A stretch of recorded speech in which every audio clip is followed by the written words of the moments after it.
Good evening, Grace. How many people were here last week or were somewhere else at the time? All right, how many of you are here now? How many don't respond to surveys? 3 out of 10 don't respond to surveys, Pastor Chip. Some of you may have heard me tell this true story before, but it bears repeating right now. Let's go all the way back to September 29th, 2006. That's when Petty Officer Michael Mansour is the United States Navy SEAL operating in Ramadi, Iraq. Mansour is standing on a roof in Ramadi, and he's standing in front of a doorway to this roof. He has 2 Navy SEAL teammates lying in the sniper-prone position next to him. They've already taken AK-47 fire and a rocket-propelled grenade, but they're not exactly sure where the enemy is. There's a bit of a lull in the fighting. Insurgents have blocked off the streets in Ramadi, and there's someone on the loudspeaker in the town mosque yelling, "Kill the Americans!" As Mansour and his team are looking for the next attack, an insurgent from an unknown location throws a grenade up on the roof. It hits Mansour in the chest, and it falls to his feet. Due to the length of the throw, there's no opportunity to pick it up and throw it back. He has only a split second to make a decision. He can leap through the doorway behind him and save himself, but if he does, his 2 teammates lying on the roof at his feet will surely die. Mansour yells, "Grenade!" But instead of jumping backward to save himself, he jumps forward chest first onto the grenade. It detonates. 30 minutes later, 25-year-old Michael Mansour is dead. His 2 teammates receive only minor injuries because Mansour's body muffled the blast. One of the survivors at Mansour's funeral said, "Mikey looked death in the face that day and said, 'You will not take my friends, I will go in their stead.'" I've never seen a United States president cry until April of 2008. That's when President George W. Bush invited Mansour's parents into the East Room of the White House to give them their son's Medal of Honor posthumously. The president couldn't even get through the citation without breaking down. Since then, Mansour's high school in Garden Grove, California, built a new stadium. They named it Michael A. Mansour Memorial Stadium. The golden trident insignia that the SEALs wear dominates the 50-yard line.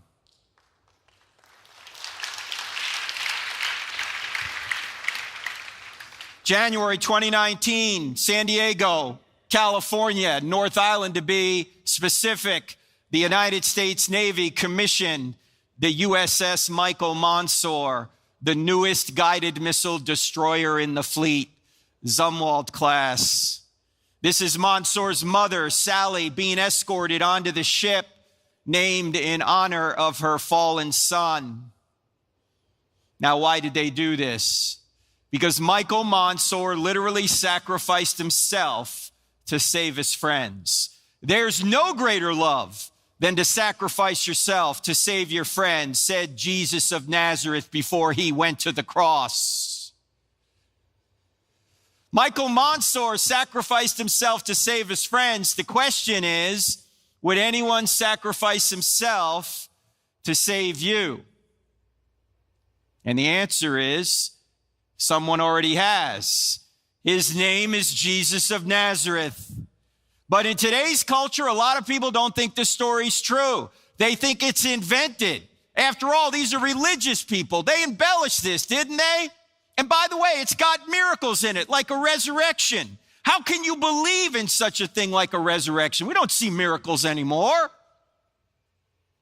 Well, I actually think it's really easy to show that Christianity is true. You only need to answer 4 questions in the affirmative to show that it's true. In other words, if you investigate these 4 questions, I think you'll realize that the answer to these 4 questions is yes. And if the answer to these 4 questions is yes, then Christianity is true. What are the 4 questions? Here are the 4 questions. Does truth exist? Does God exist? Are miracles possible? And is the New Testament true about the resurrection? Did Jesus really rise from the dead? Now, we don't have time to go through all these, obviously, here tonight. We cover that in the book. But yes, last week we covered a little bit of point two, and we talked about the moral argument for the existence of God. Tonight, however, I want to jump down here to the final point. Is the New Testament true? In fact, in previous years here at Grace, we've gone through some of these other points. But tonight, I just want to point out that the evidence for the New Testament being true is very good, particularly being true about one event from the ancient world. What's that event? The resurrection. Because if Jesus rose from the dead, game over, Christianity's true. Of course, if Jesus didn't rise from the dead, game over, it's false. You might as well sleep in on Sunday. Well, you guys are up at Saturday, it doesn't matter. And do what you want the rest of the week, because if God doesn't exist and Jesus didn't rise from the dead, Christianity's false. So what's the evidence we have that it's really true? What is the evidence that the New Testament writers are telling the truth about this? There are several lines of evidence. In fact, in the book, we have the top 10 reasons we know the New Testament writers told the truth. We're just going to briefly look tonight at two of them. The first we're going to look at is something called embarrassing stories. Embarrassing stories. What are embarrassing stories? And why would we talk about embarrassing stories? Well, historians know that if they're investigating a text and there's something embarrassing to the author or authors in the text, it's probably true. Now, why would it be true? Because you're never going to invent details or stories that make you look bad. You might invent things that make you look good, right? But you're not going to invent things that make you look bad. In fact, let me ask you guys a question in here. How many people in here have ever lied to make yourself look good? Look, if you don't have your hand up right now, you're lying to make yourself look good, and it's not working. We know you're lying. All right, how many people in here have ever lied to make yourself look bad? You don't do that, right? You might lie to make yourself look good, but you won't lie to embarrass yourself. Well, the New Testament writers, this is true of the Old Testament as well, but the New Testament writers have filled the New Testament with embarrassing stories they never would have invented. That's why we're calling this the duh factor. They're not making this up. Let me just give you a few of these. Notice, the New Testament writers depict themselves as dim-witted. I mean, they don't even understand Jesus' mission. You're reading through the Gospels, they're going, we didn't know what Jesus was saying. We didn't know what he was talking about. It's not until he's already resurrected and ascended to heaven do they understand what Jesus really, his mission was. It's only then that they go, wow, I could have had a V8, right? Up to that point, they don't get it. That's embarrassing. Also, their leader, Peter, is called Satan by Jesus. Do you think they invented this? Do you think Peter or Mark, who wrote this down, at one point said to Peter, hey, Pete, I'm going to make this a real interesting story. I'm going to have the Lord call you Satan. What do you think Peter would have said? Have him call you Satan. I mean, why is he calling me Satan? I'm the leader here. This is embarrassing. And then Peter says, oh, Lord, I'll never deny you. What does he wind up doing?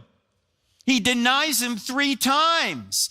And then at the crucifixion, all the disciples, maybe with the exception of one, they all run away. This is like a Monty Python movie. Run away. They all run away. And who are the brave ones? The women. The women are the brave ones. Now, who wrote the New Testament documents down? Men. Now, what man is going to invent that he was hiding for fear of the Jews why the women went down and discovered the empty tomb? Would any man in here invent that? I mean, if I was there and I was inventing it, I'd make myself look good, wouldn't you? I mean, I'd write something down like this. Let's see, we marched right down there and we overpowered that elite Roman guard. Yeah, that sounds pretty good. What do you think? Yep. John said, get out. Peter roundhouse kicked him. Thomas said, we'll be back. No doubt about it. And then on Sunday morning, we marched right down to the tomb and we saw Jesus, who congratulated us on our great faith. And then we went and comforted the trembling women.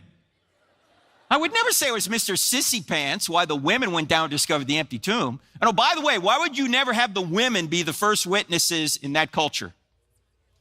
Yes, because a woman's testimony is not considered on par with that of a man. So if you're making up the New Testament story, you'd only have the men be the first witnesses. Yet all four Gospels say the women were the first witnesses, which is telling us what? They really were. They never would have invented this. It's embarrassing. In fact, one of the women was a formerly demon-possessed woman. Oh, gee, what a great witness. Yeah, let's put her out there. In fact, I actually know a woman once when I was doing a presentation like this. She came up to me afterwards and she said, Frank, I know why Jesus appeared to the women first. I said, why? And she said, because he wanted to get the story out. I said, that is an excellent point. I hadn't thought of that. Because ladies, when your man comes home from work, does he say much?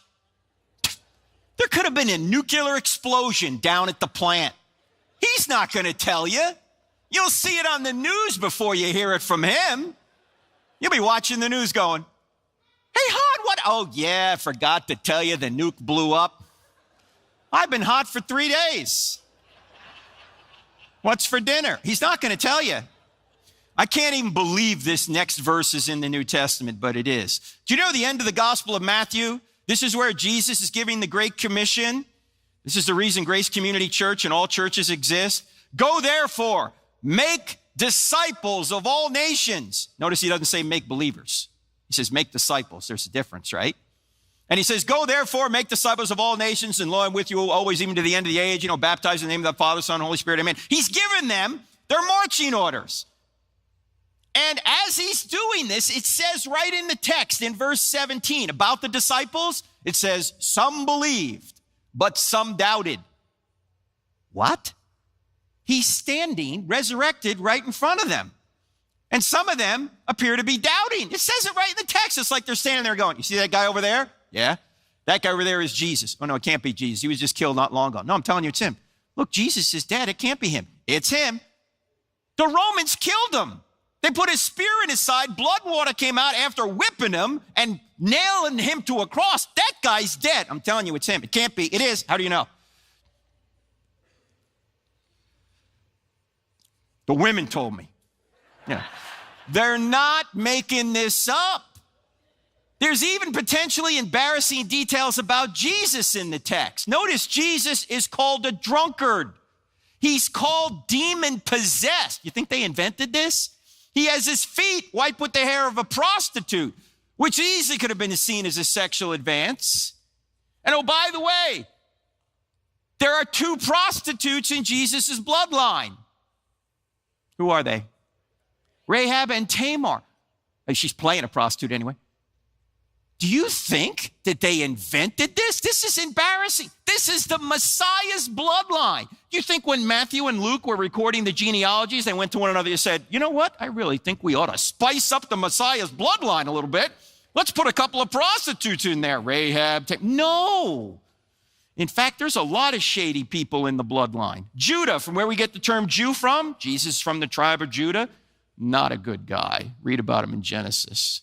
David, a man after God's own heart. Yeah, but he's a liar, adulterer, and a murderer. Gee, I guess there's hope for the rest of us then, huh? Bathsheba's in there. In the genealogy of the Messiah. And when Matthew gets to her in his genealogy, he won't even mention her name. You know what he says instead? Uriah's wife. Ooh. He's telling the truth, but it's a slam. Who was Uriah? Husband of Bathsheba, whom David had killed so he could have Bathsheba. He could cover up his sin. This is all in there. It's not whitewashed at all. If you want the ultimate no spin zone, read the Bible. It tells you warts and all the evil that these so-called heroes have done. They're not making it up. Even though it's embarrassing, they're telling the truth. That's number one. The second reason we know the New Testament writers are telling the truth that we're going to talk about tonight is the fact that they died excruciating deaths. This is actually a painting of Peter being crucified upside down. We don't actually know if he was crucified upside down. We do know he was martyred for his faith. We know that Paul was martyred for his faith. Two Jameses were martyred for their faith. We know of nobody from the ancient world that ever recanted and said, did it happen? So we've got good evidence they actually died for their faith. Now,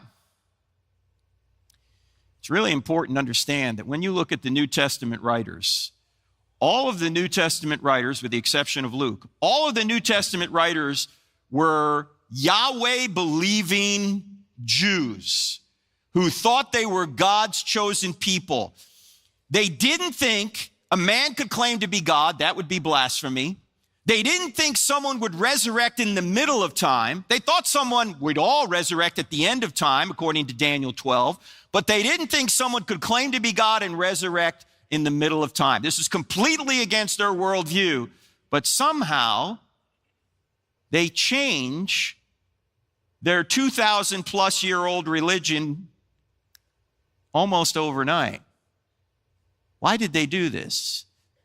Well, let's take a look at the apostles' beliefs and practices before and after the resurrection. Remember, they're all Jews, except for Luke, the writers. Before, they believed in animal sacrifice. They've been slaying lambs for hundreds of years.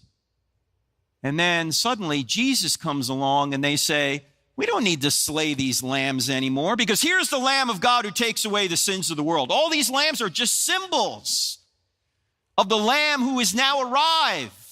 Before, they believed in a binding law of Moses. Afterwards, they say Christ's life has fulfilled the binding law of Moses. Before, they believe in strict monotheism. Afterwards, they're believing in a Trinity, 3 persons in one divine essence. Yes, I know you can get the Trinity from the Old Testament, but it's much clearer in the New. Before, they believed in the Sabbath. In fact, they thought they could be stoned for not obeying the Sabbath. Afterwards, they're worshiping on Sunday, the day Jesus rose, and Paul even says in Colossians chapter 2, don't let anyone tell you have to obey any Sabbath or festival day. Why would he say such a thing? Because what did the Sabbath represent? The Sabbath represented rest, and the rest has arrived. Jesus is our rest. We rest in his work, not our own. In fact, out of the 10 commandments, 9 of them are repeated in the New Testament. Which is the only one not repeated in the New Testament? Keep holy the Sabbath. Before, they believed in a conquering Messiah. Afterwards, they believed in a sacrificial Messiah. Before, they believed in circumcision. Afterwards, they believed in baptism and communion. Now, ladies and gentlemen, what would cause these pious Jews who thought they were God's chosen people and didn't think a man could claim to be God, that would be blasphemy, didn't think there'd be a resurrection in the middle of time, but only at the end, what would cause them to abandon everything on the left and adopt everything on the right virtually overnight? The only thing I can think of is what psychologists call an impact event. What's an impact event?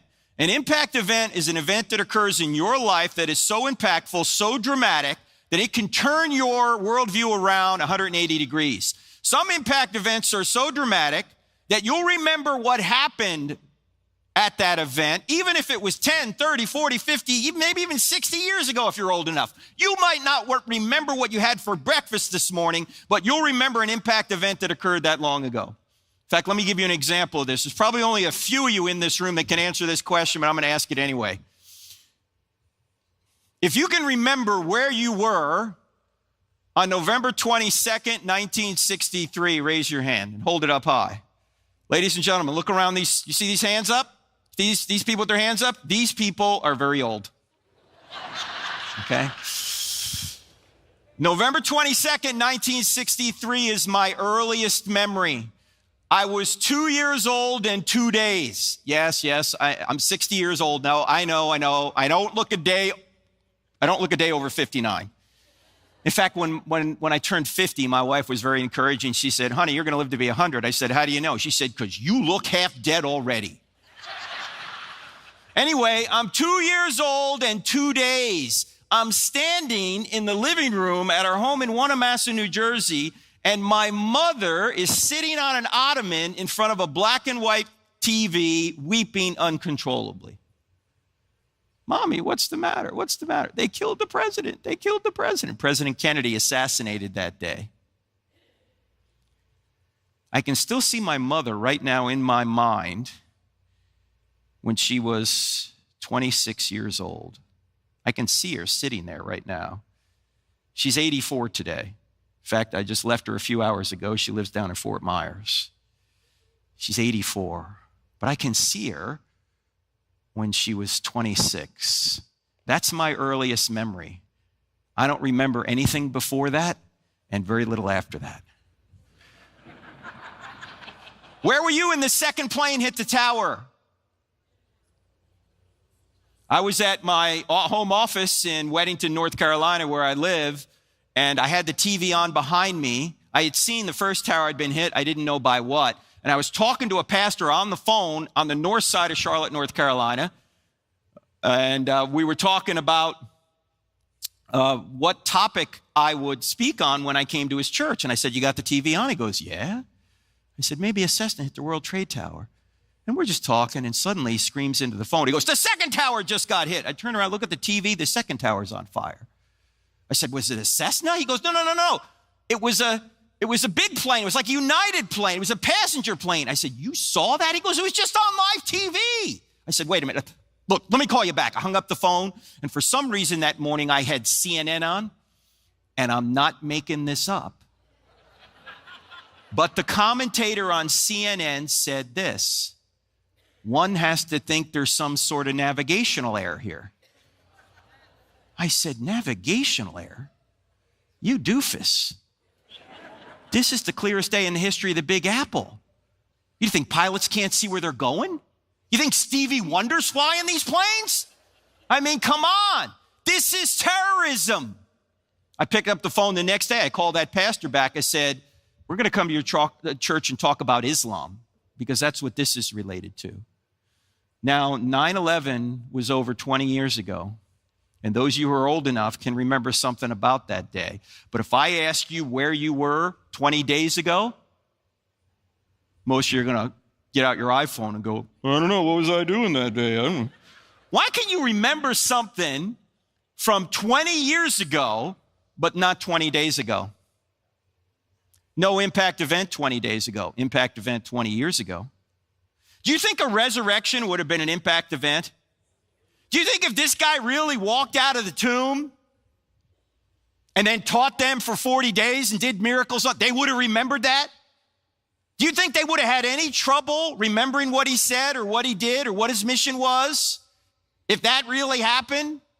No, that's the only way I can figure out why they abandoned everything on the left and adopted everything on the right overnight. In fact, here's what you might want to ask yourself. What did the New Testament writers have to gain by making up a new religion?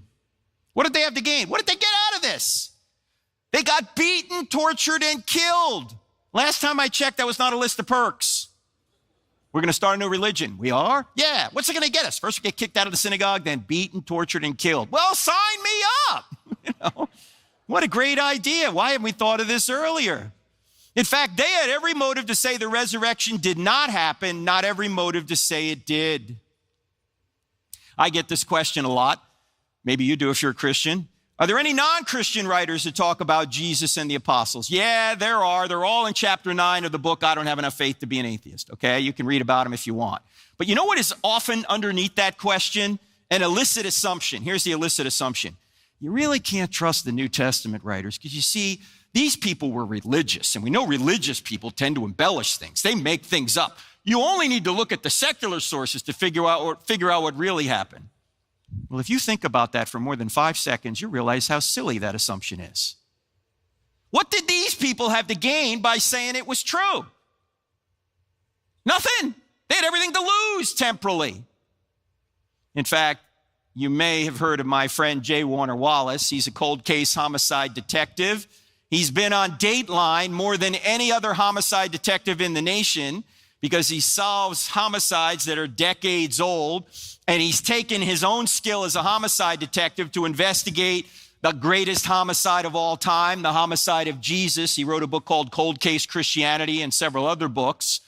And he said whenever he finds a body that he knows has been murdered, he says there's only one of three reasons or a combination of these three reasons why that guy's dead. There's not 100 reasons why he's dead, only three.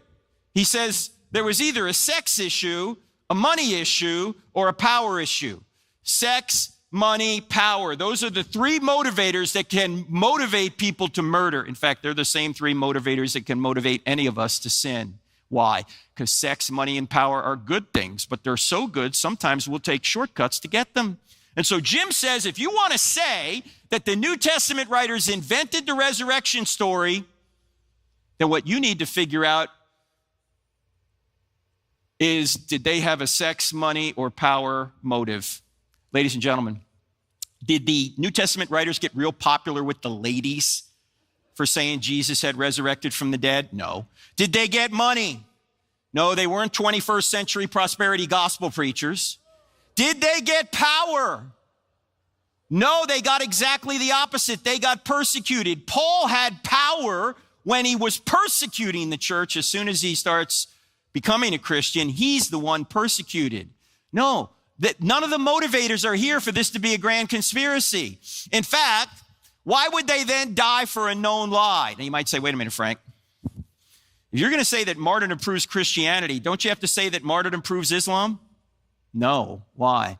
Because there's a lot of differences between the Muslim martyrs of today and the New Testament martyrs of New Testament times. Let me just give you one difference for our purposes.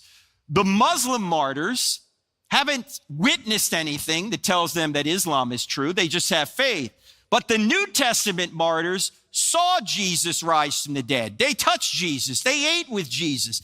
They verified with their own senses that Jesus had risen from the dead. You see, some people will die for a lie they think is the truth. Nobody will die for a lie they know is a lie.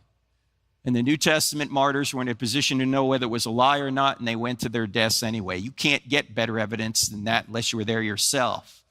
All right, the next thing I'm going to say is going to sound heretical for just a minute, but it's not. Stick with me. I believe the Bible's inerrant, and if you do, this is going to sound funny, but it's not. Christianity is not true because a series of documents we put under one binding we call the Bible says it's true. In fact, Christianity would be true if the Bible never existed. You go, how can that be? Because Christianity did not originate with a book. Christianity originated with an event, the resurrection. Do you realize there were thousands of Christians before a line of the New Testament was ever written? How? Because they witnessed the resurrected Jesus. Then they wrote it down. They didn't write it down, invent it, and then believe it. They witnessed it, and then they wrote it down. In fact, you could put it this way. The New Testament writers did not create the resurrection. The resurrection created the New Testament writers.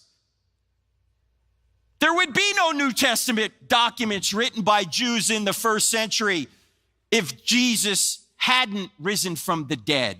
It never would have went anywhere. So you can be confident that Jesus actually rose from the dead. Now, there's a lot more evidence in the book. We just covered the first two, embarrassing stories and excruciating deaths. Here's a number of other reasons. We know the New Testament writers told the truth, but we don't have time to cover that here because I'm down to a minute left, all right? But if you want to go further, the book is available on the book table, and if it's not, you can pay for it now, and we'll send it here for next week so you can pick it up next week, no shipping. And the other book, Hollywood Heroes, How Your Favorite Movies Reveal God. If you want what we talked about here today and a bunch of other fun ways of communicating the truth about Christianity, get the book Hollywood Heroes. But just text the word evidence to 855-909-0582. And what I'm going to do is I'm going to send you the entire PowerPoint presentation, all 4 points, in a PDF format if you go ahead and do that. All right, last thing. It's true. So what? So what if it's true? Well, the best news of all is that someone actually did die for you. When I was in the Navy, I was in naval aviation, and we had to earn golden wings, which were fairly hard to earn. But there's nothing more difficult to earn in the Navy than a golden trident. That's what the SEALs wear. Very few people that start SEAL training make it through. Maybe just about 5% do. But those that do wear that golden trident with pride. It is their identity. When Michael Monsoor was buried in Rosecrans Cemetery in San Diego, just about every Navy SEAL on the West Coast showed up for his funeral. And when they passed his casket, they took off their tridents and pressed them into his casket. They took their identity and put their identity in the one that died for them, the one that sacrificed for them. That's what we're supposed to do. But our culture says, oh, no, put your identity in your political party, or put your identity in your race, or put your identity in your ethnic group, or put your identity in your sexual orientation, or put your identity in your vocation, or your spouse, or your boyfriend, or your girlfriend. You know, none of those things are ultimate, ladies and gentlemen. Those identities don't really last. Your identity, my identity, comes from our Savior. Do you realize that Christianity is the only worldview where you don't achieve your identity, you receive your identity? You just accept it. You accept what Christ has done. And when you accept the free gift of salvation, you're not only forgiven, you're given his righteousness. You don't have to achieve a thing. It's all done for you. If you have to achieve your identity, it puts all the pressure on you. There's always someone that can do it better. And when you can't do it anymore, do you no longer have an identity? No, your identity comes from him. It's free. And he validated it by rising from the dead. And one day, you will rise. The only question is to where. And that's up to you. Father, thank you for giving us